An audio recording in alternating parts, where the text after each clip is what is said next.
قرآن قرآن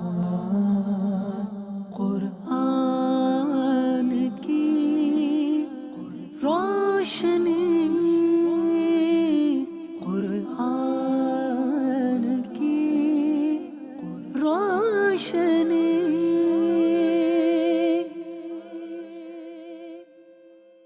الحمدللہ رب العالمین والصلاة والسلام علی سید المرسلین، اما بعد فاعوذ باللہ من الشیطان الرجیم، بسم اللہ الرحمن الرحیم۔ الصلاة والسلام علیکہ یا رسول اللہ وعلی آلکہ واصحابکہ یا حبیب اللہ۔ الصلاة والسلام علیکہ یا نبی اللہ وعلی آلکہ واصحابکہ یا نور اللہ۔ مدرسہ کے ناظرین، پروگرام شان نزول لے کر ایک بار پھر آپ کی خدمت میں حاضر ہے۔ اللہ رب العالمین ہم سب کو قرآن مجید فرقان حمید کی تعلیمات پر عمل کرنے کی توفیق عطا فرمائے۔ ابتداءً درود پاک کی فضیلت ہمارے پیارے نبی صلی اللہ علیہ وآلہ وسلم کا فرمان معظم علی شان ہے کہ جو شخص جمعہ کے دن مجھ پر 100 مرتبہ درود بھیجے، اللہ اس کی 100 حاجتوں کو پورا فرماتا ہے، اور ان میں سے 70 حاجتیں اس کی آخرت کی اور 30 حاجتیں دنیا کی اللہ اپنی رحمت سے پوری فرماتا ہے۔ اللہ رب العالمین ہم سب کو کثرت کے ساتھ بارگاہ رسالت میں درود پاک پڑھنے کی توفیق عطا فرمائے۔ اور ایک روایت کے مطابق جمعرات کے دن بھی جو 100 مرتبہ درود بھیجے، اس سے تنگ دستی، فقر، اس سے اللہ اسے محفوظ فرما لیتا ہے، یعنی اس سے محتاجی کو، فقر کو، تنگ دستی کو اللہ دور فرما دیتا ہے۔ تو جمعرات کا دن آئے، اس میں بھی کثرت سے درود پڑھنے کو اپنے معمولات میں شامل کرنا چاہیے۔ اسی طرح شب جمعہ اور پھر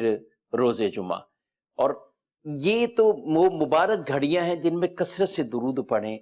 لیکن ہمارا معمول یہ ہونا چاہیے کہ روزانہ پیارے نبی صلی اللہ علیہ وسلم کی ذات پر کچھ نہ کچھ ضرور درود پاک پڑھ لیا کریں۔ امیر اہل سنت دامت برکاتہم العالیہ نے جو نیک بننے کا ایک نسخہ اور ایک عمل عطا فرمایا کہ 313 بار روزانہ یہ درود پاک پڑھنے کو اپنی عادت میں ہمیں شامل کرنا چاہیے۔ اللہ مجھے آپ کو عمل کی توفیق عطا فرمائے۔ صلو علی الحبیب صلی اللہ تعالی علی محمد صلی اللہ علیہ وآلہ وسلم۔ صلاۃ و سلام علیکہ یا سیدی یا رسول اللہ وعلی آلکہ و اصحابکہ یا سیدی یا حبیب اللہ۔ مدرسہ کے ناظرین، آج کے اس پروگرام میں چند باتیں وہ جو اللہ رب العالمین نے اچھے مسلمان مردوں کے اوصاف اور مسلمان خواتین، ان کے جو اوصاف کو بیان فرمایا ہے قرآن مجید فرقان حمید میں۔ بیسک تو قرآن پاک کے اندر جو احکامات نازل ہوئے، جو آیات مبارکہ کا نزول ہوا، ان میں جو کلمات ہیں، جو الفاظ ہیں، وہ مردوں کے اعتبار سے، یعنی مذکر صیغوں کے اعتبار سے وہ ارشادات ہیں، لیکن بالعموم اس کے اندر ظاہر خواتین بھی شامل ہیں، جو خواتین کے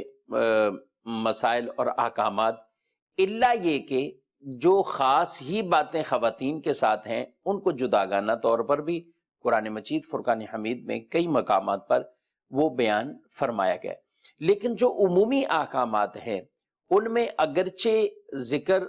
مردوں کا ہے، مردوں کے اعتبار سے وہ اچھے اوصاف بیان کیے گئے ہیں، لیکن اس میں عورتیں بھی داخل ہیں، جہاں ارشاد فرما دیا وَأَقِيمُوا الصَّلَاةَ وَآتُوا الزَّكَاةَ،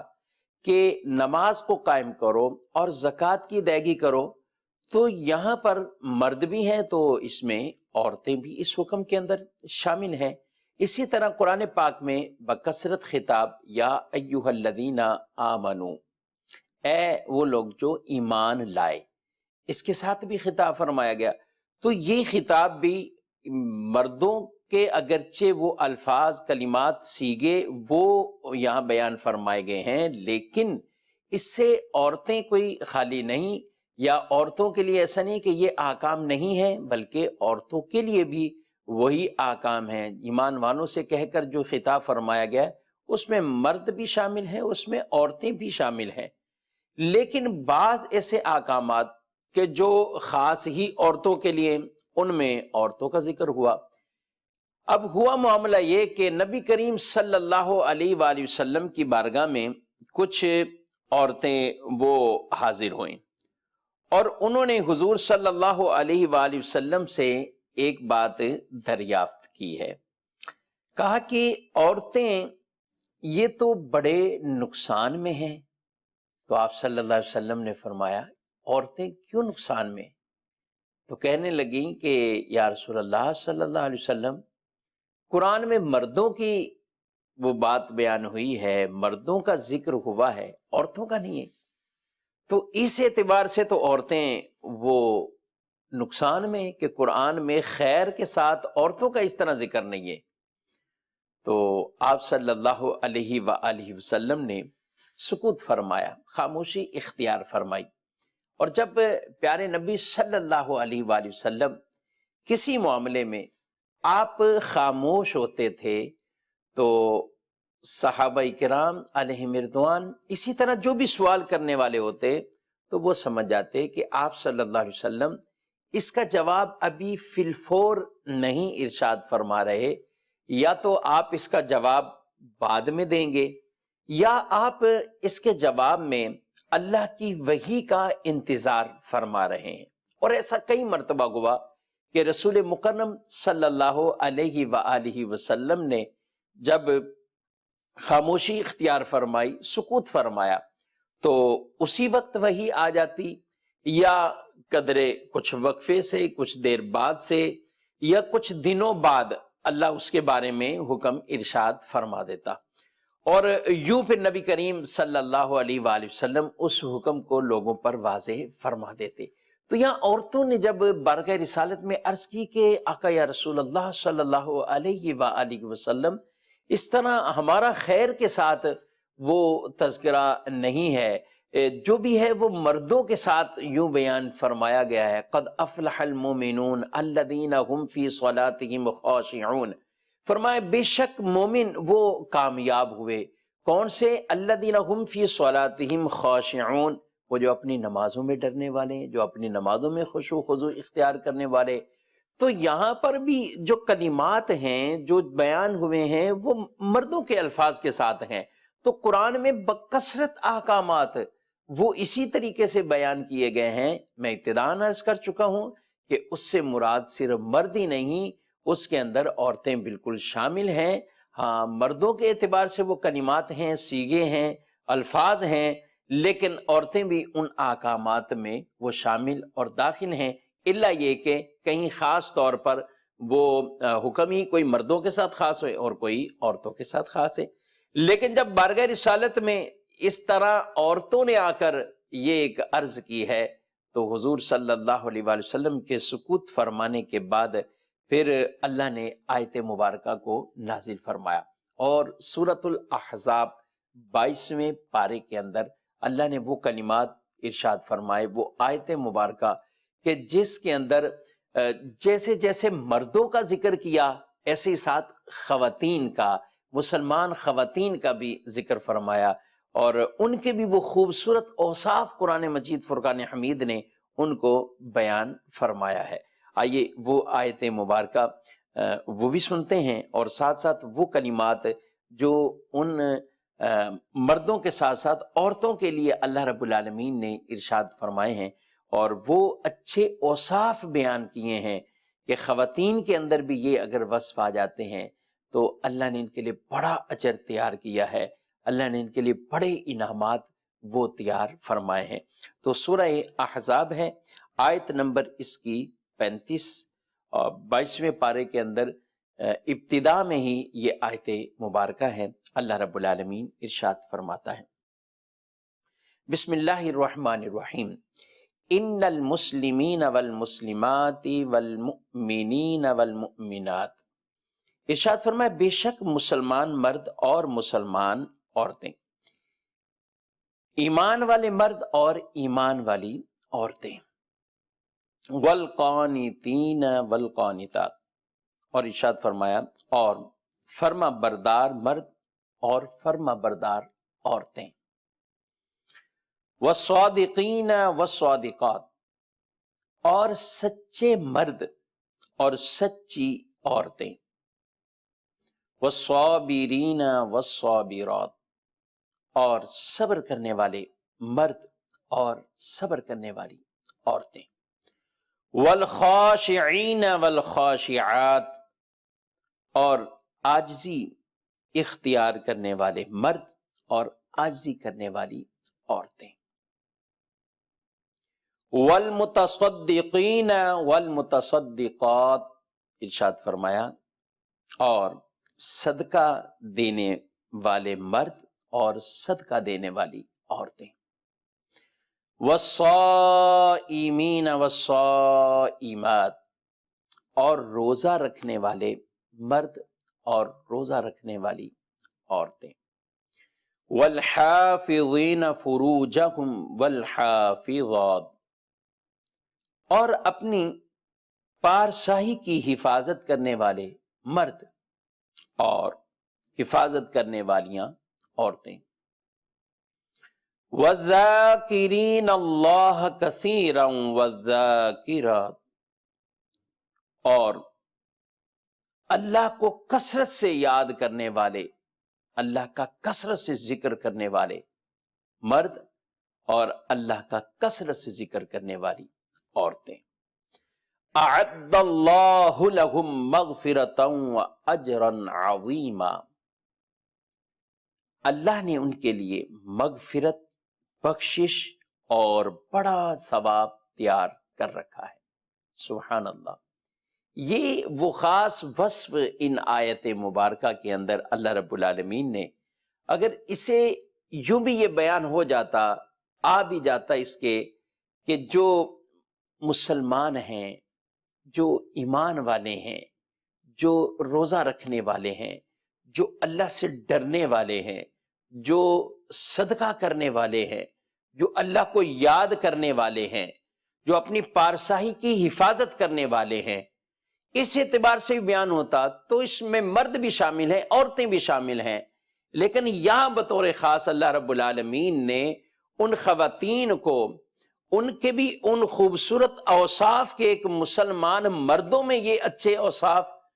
جہاں ہونے چاہیے وہاں یہ خاص طور پر یہ والے وصف یہ عورتوں کا بھی حصہ ہے، ان میں ہونے چاہیے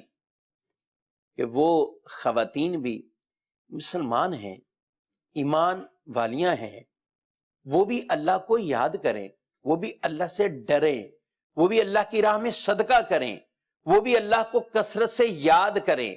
وہ بھی اپنی عزت، اپنی پارسائی کی حفاظت کریں۔ تو جہاں مردوں کو یہ بات بیان فرما دی گئی، وہاں خواتین کو بھی، وہاں عورتوں کو بھی یہ بات بیان فرما دی گئی۔ تو نبی کریم صلی اللہ علیہ وآلہ وسلم نے ان چیزوں کو بیان فرمایا، اور ان عورتوں پر ان تمام چیزوں کو کہ یہ وہ اوصاف ہیں کہ جو مردوں کے ساتھ ساتھ خواتین بھی اپنے اندر ان اوصاف کو وہ رکھیں گی تو انشاءاللہ اس کا پھر اللہ بہت اجر و ثواب انہیں عطا فرمائے گا۔ مدنی کے ناظرین، یہاں پر چند چیزوں کا وہ ذکر ہوا ہے، خاص طور پر اسلام کا ذکر ہوا، ایمان کا ذکر ہوا۔ جو خاص طور پر پہلی بات کہ مسلمان، اسلام اور ایمان، ان دونوں کے اندر کوئی کسی طرح کی تفاوت والی بات نہیں ہے، یعنی یہ ایسا نہیں ہے کہ اسلام کسی جدا چیز کا نام ہے اور ایمان کسی جدا چیز کا نام ہے۔ جو مسلمان ہے وہ مومن بھی ہے، جو مومن ہے وہ مسلمان بھی ہے، تو ان میں باہمی طور پر کوئی ایسا فرق نہیں ہے۔ ہاں البتہ معانی کے اعتبار سے یہ فرق بیان کیا ہے، اس کی تشریح کے اعتبار سے یہ علماء نے، شارحین نے، مفسرین نے اس چیز کا فرق بیان ضرور فرمایا ہے، اور اس کو اس انداز سے بھی بیان فرمایا ہے کہ ایمان، اس کا جو تعلق ہے وہ قلبی معاملات سے، تصدیق لانا اللہ رب العالمین، اللہ کے رسولوں پر، اللہ کی کتابوں پر، اللہ کے نبیوں پر، آخرت کے دن اٹھنے پر، یہ تمام چیزوں پر ان میں کیا ہے کہ ہم دل سے بھی ان کو مانیں، دل میں تصدیق ہو۔ ایمان وہ دل میں تصدیق بالقلب کا نام، اور اس کے ساتھ ساتھ اقرار باللسان، اقرار باللسان، لیکن اصل وہ تصدیق قلب ہے۔ اگر اقرار ہو زبان سے مگر دل کی تصدیق نہ ہو، جیسے کہ منافقین کا طریقہ تھا، منافقین کا انداز تھا، وہ بھی رسول اللہ صلی اللہ علیہ وآلہ وسلم کی بارگاہ میں آتے تھے اور آ کر کہتے تھے کہ ہم گواہی دیتے ہیں آپ اللہ کے رسول ہیں، لیکن اللہ رب العالمین نے قرآن پاک میں واضح طور پر ان کے لیے ارشاد فرمایا، اور پوری سورت المنافقون قرآن پاک کے اندر وہ موجود ہے، اس کے اندر ان کی بری صفات کا ذکر کیا کہ ان کا کہنا صرف زبان سے ہے، یہ دل سے نہیں مانتے، یہ دل سے تصدیق نہیں کرتے، تو اس لیے وہ ایمان والے شمار نہ ہوئے، بلکہ وہ نفاق میں، وہ منافقت میں، کہ جس کی زبان کچھ ہو اس کا دل وہ کچھ ہو۔ اور ایمانیات کا تعلق ہے ہی چونکہ دل کے ساتھ ہے، تو اس لیے نبی کریم صلی اللہ علیہ وآلہ وسلم کی بارگاہ میں جب حضرت جبریل امین آئے تو انہوں نے ایمان سے متعلق جب پوچھا تو سرور کائنات صلی اللہ علیہ وآلہ وسلم نے وہاں تصدیق قلبی کے معاملات کو بیان فرمایا، اور کہ تو اللہ پر ایمان لائے، اللہ کے رسولوں پر ایمان لائے، کتابوں پر ایمان لائے۔ لیکن جب انہوں نے اسلام سے متعلق پوچھا کہ اخبرنی عن الاسلام، کہ مجھے اسلام کے بارے میں بتائیں، تو وہاں رسول مکرم صلی اللہ تعالی علیہ وآلہ وسلم نے جن چیزوں کو ذکر فرمایا تو ان کا تعلق ظاہری اعمال سے ہے، اور اس لیے علماء کرام نے ایک فرق یہ بھی بیان فرمایا کہ ایمان اس کا تعلق دل کی تصدیقات سے، اسلام اس کا تعلق اس تعلیمات کو اپنے اوپر نافذ کرنا، اس کے اوپر عمل کرنا۔ تو اسلام کے جواب میں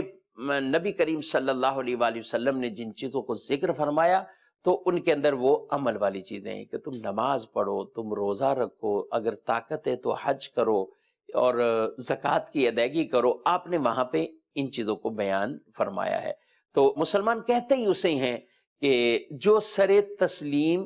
وہ خم کر دے، یہ جو اسلام ہے نا تو یہ ہے ہی اسی سے کہ اپنے آپ کو جھکا لینا، مسلمان یعنی وہ اسلام کے آگے اپنے آپ کو جھکا لے۔ اب وہ کسی طرح کے ایسے معاملے کے اندر نہ پڑے کہ بعض چیزوں میں تو وہ مسلمان والی بات کرے، اور جب اپنی خواہشات اور نفس کے معاملات کے اندر آ جائے تو پھر وہ اسلام کے سارے احکامات وہ گویا کہ پس پش ڈال دے اور ان کے اوپر کسی طرح کی وہ توجہ نہ دے۔ نہ اس لیے ہمیں اللہ رب العالمین نے قرآن پاک میں ارشاد فرمایا ہے، یا ایھا الذین آمنوا ادخلوا فی السلم کافہ، اے ایمان والو تم اسلام میں پورے داخل ہو جاؤ، اسلام میں پورے داخل ہو جاؤ۔ یہ تو ہمیں اس چیز کا واضح طور پر حکم بیان فرمایا گیا۔ نیو ایئر نائٹ جو ہے اس میں لوگ طرح طرح کی برائیاں اور گناہ کے کاموں میں پڑ جاتے ہیں۔ الحمدللہ مدنی چینل کی یہ کوشش ہے، قبلہ شیخ طریقت امیر اہل سنت دامت برکاتہم العالیہ آپ یہ ترغیبات ارشاد فرماتے رہتے ہیں، آپ کی یہ کوششیں ہیں، کاوشیں ہیں کہ مسلمان لوگ گناہوں سے بچیں، نیکی کی طرف آئیں۔ ہمیں دیکھنا چاہیے، ویسے تو یہ غور فکر والی باتیں ہیں اور ہر ایک کو ایسے مواقع پہ عام طور پہ سمجھ میں نہیں آتی، اور وہ جب اس طرح کا کوئی معاملہ آتا ہے تو پھر وہ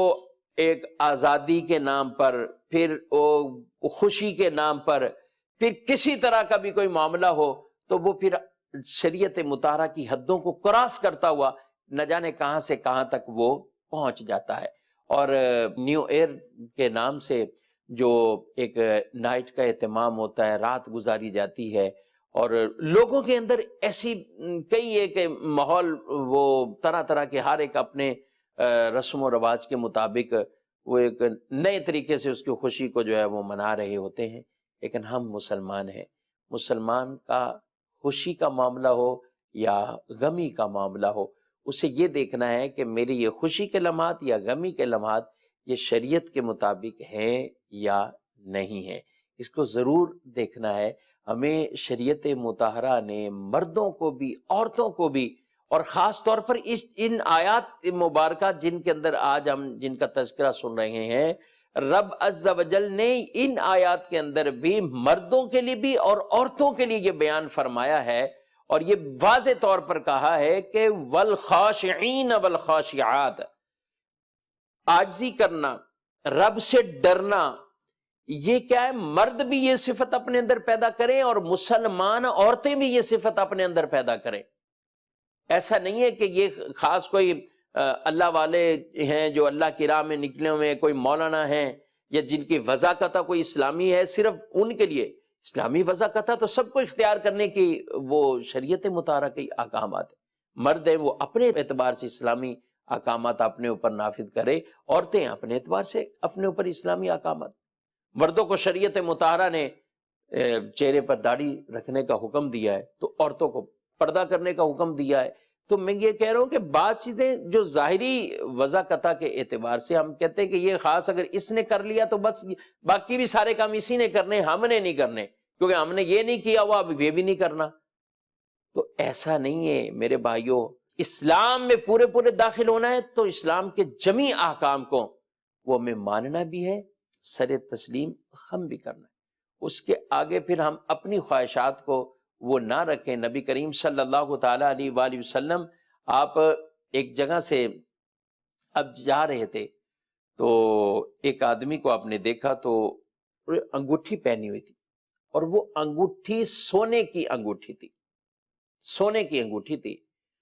تو آپ صلی اللہ علیہ وآلہ وسلم اس انگوٹھی کو آپ نے ناراضگی کا اظہار فرمایا اور وہ لی اور اس کو پھینک دیا، لی اور اس کو پھینک دیا، اور پھینکنے کے بعد آپ وہاں سے چلے گئے۔ اس شخص نے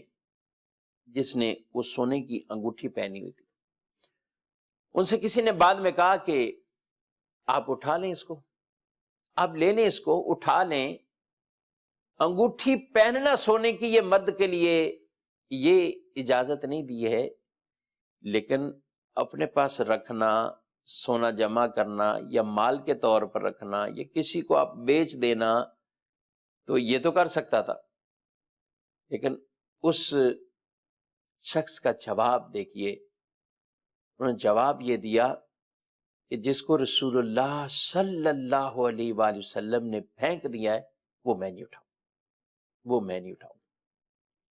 جو رسول اللہ صلی اللہ علیہ وآلہ وسلم کی ناپسند چیز ہے، یہ حضور اسے ناپسند کرتے ہیں، کہا وہ میری بھی اب ناپسند ہے، میں نہیں اٹھاؤں گا اس کو۔ سونے کی انگوٹھی کو وہیں چھوڑ دیا، کہا میں اسے نہیں اٹھاؤں۔ شارحین نے لکھا کہ انہوں نے چھوڑ دیا، اب وہ دوسروں کے لیے مباح کر دیا، کوئی بھی آدمی اسے لیتا ہے، کوئی فقیر لیتا ہے یا کوئی اور لیتا ہے، یعنی اب انہوں نے خود نہیں کہ نہ میں نے رکھنا، نہ میں نے اسے اپنے پاس رکھنا ہے، نہ اسے استعمال کرنا ہے، نہ بیچنا ہے کہ فائدہ اٹھا لو، نہ نہ نہ نہ۔ کیوں؟ کہا میرے نبی صلی اللہ علیہ وسلم کو یہ پسند نہیں۔ آج میں اور آپ یہ سب دیکھیں کہ میرے اندر کتنے وہ ایسے اوصاف ہیں جو رسول اللہ صلی اللہ علیہ وسلم کو پسند ہیں،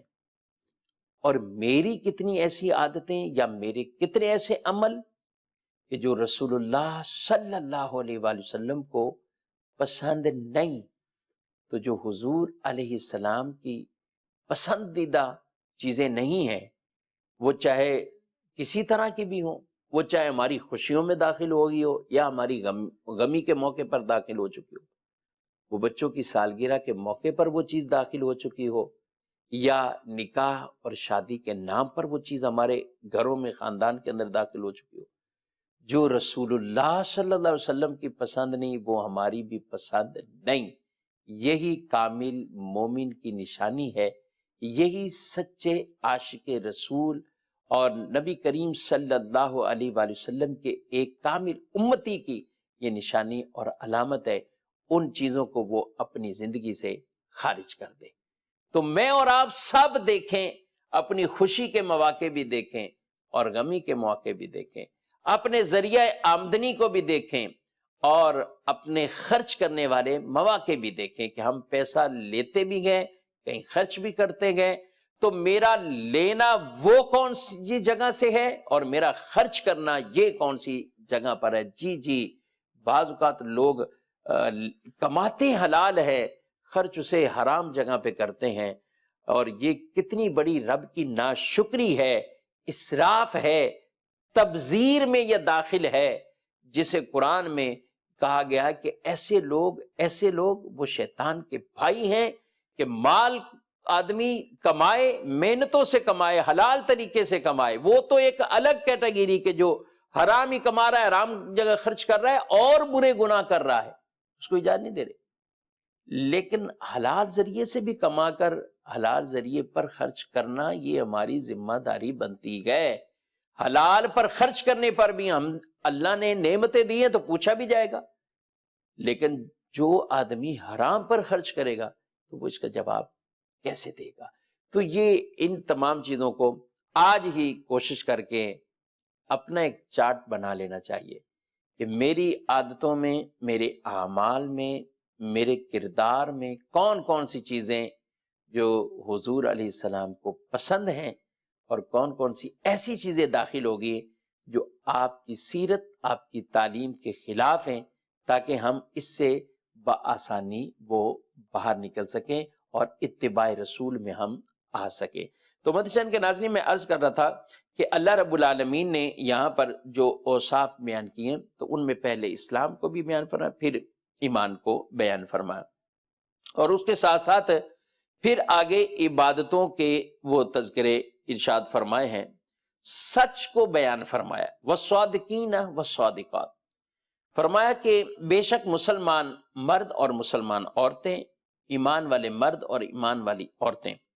فرما بردار مرد اور فرما بردار عورتیں، والقانتین والقانتات، فرما بردار مرد اور فرما بردار عورتیں، جس پر یہ کچھ گفتگو میں نے کی۔ آگے فرمایا والصادقین والصادقات،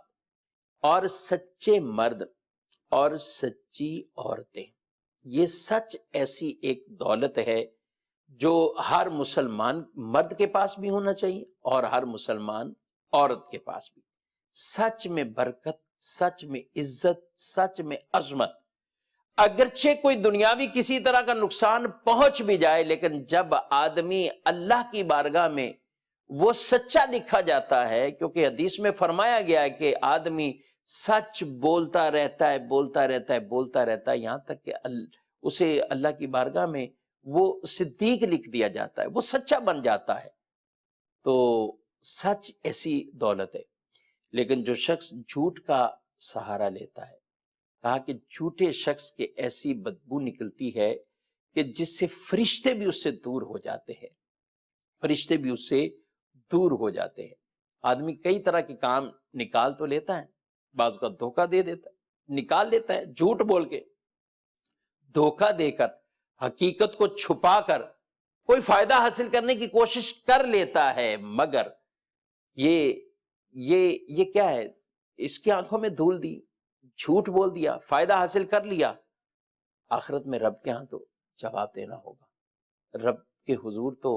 اس کا جواب دینا ہی پڑے گا۔ غوث پاک رضی اللہ عنہ سے محبت تو ہم سب ہی کرتے ہیں اور کرنی بھی چاہیے، جو اللہ کے اولیاء کرام ہیں، پیارے بندے ہیں، تو ان سے محبتیں ہونی چاہیے۔ آپ کی والدہ محترمہ نے بھی آپ کو گھر سے نکلتے ہوئے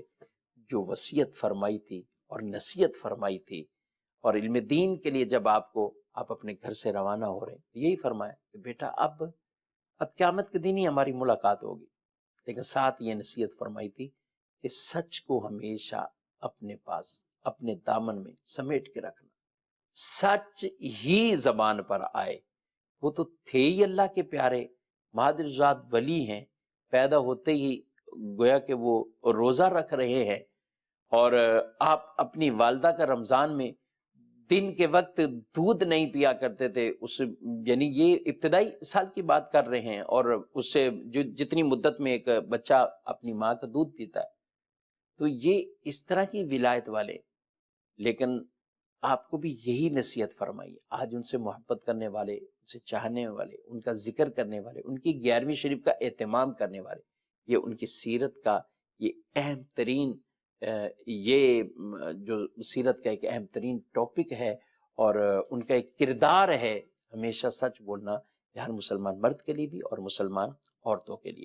آگے ارشاد فرمایا والصابرین والصابرات، اور صبر کرنے والے مرد اور صبر کرنے والی عورتیں۔ پریشانیاں بہت آتی ہیں،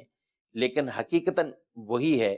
کہ جب آدمی صبر کر لے، اور صبر کسے کہتے ہیں؟ صبر یہ ہے کہ آدمی شکوے شکایات سے باز آ جائے،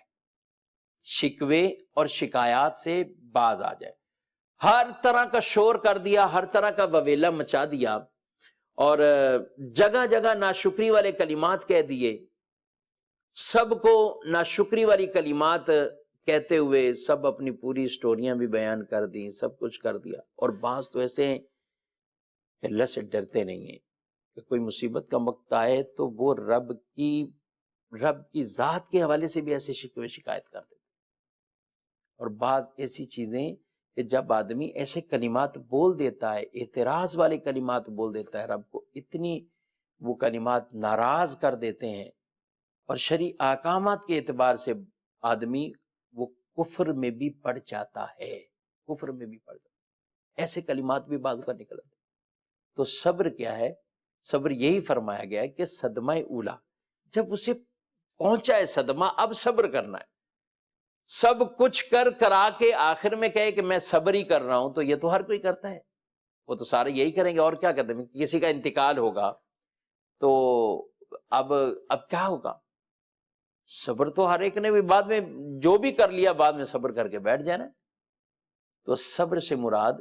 یعنی آدمی ایسے کلمات نہ کہے، کوئی شکوے شکایات نہ کرے، نہ ایسا وویلا مچائے، کسی انتقال پر دکھ ہونا، آنسو کا بہہ جانا، یہ ایک فطری معاملہ ہے، یہ ایک محبت کے تقاضے ہیں،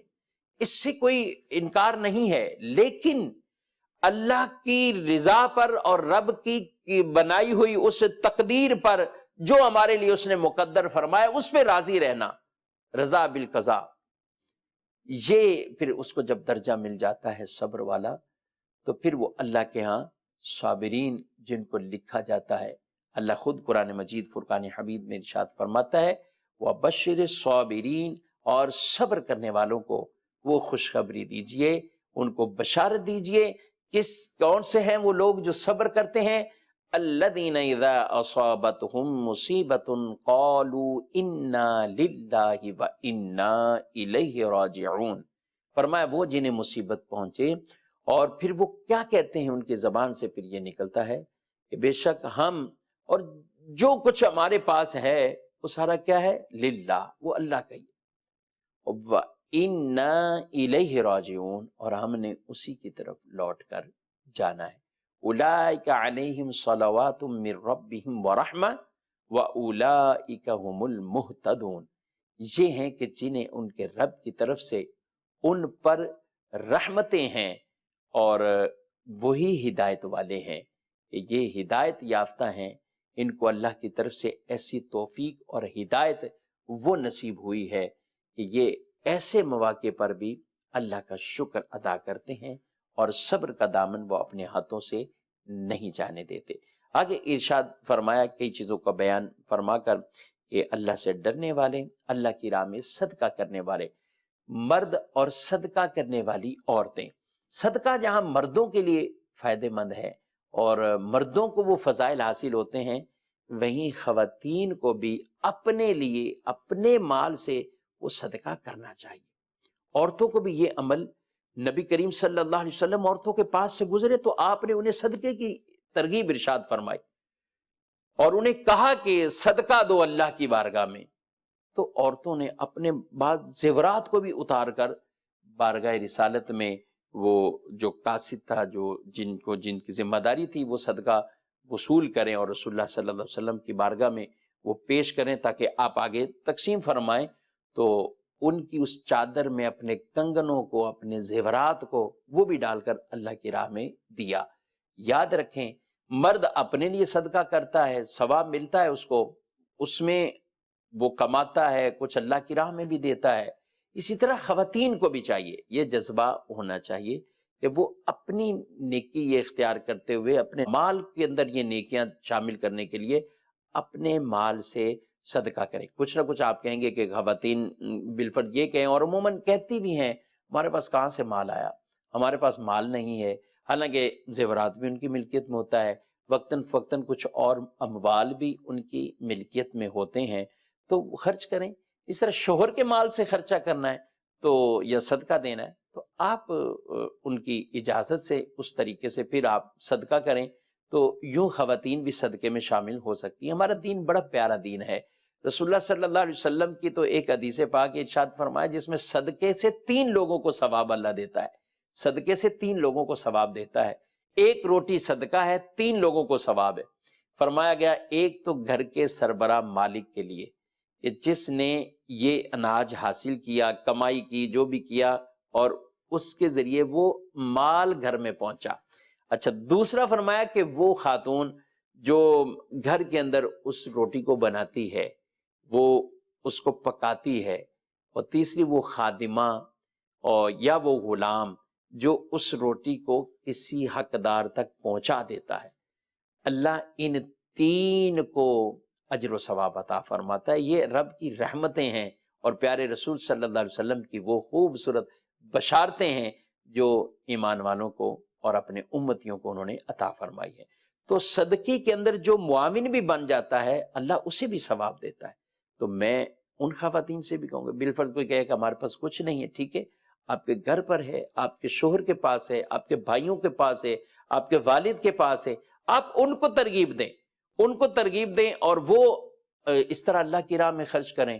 تو یہ بات بالکل واضح ہے، الدال علی الخیر کفاعلہ، کہ نیکی کے کام پر جو رہنمائی کرتا ہے اللہ اسے اتنا ہی اجر دیتا ہے جتنا کام کرنے والے کو اللہ اجر عطا فرماتا ہے. اس کا کہنا اس کو بھی اللہ اتنا اجر و ثواب عطا فرماتا ہے. تو یہ عمل بھی اپنے اندر شامل کرنا چاہیے. آگے کچھ نفلی روزوں کا بھی ذکر ہوا کہ روزے رکھنے والے مرد، روزے رکھنے والی عورتیں، اور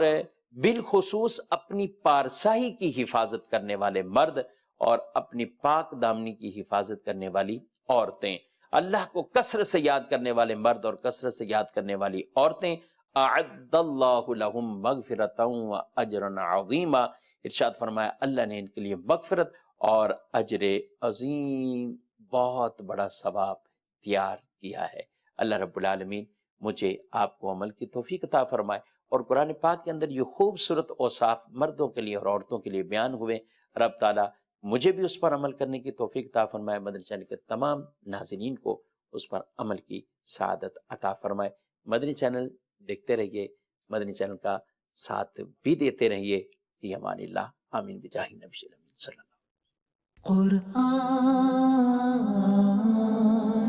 قرآن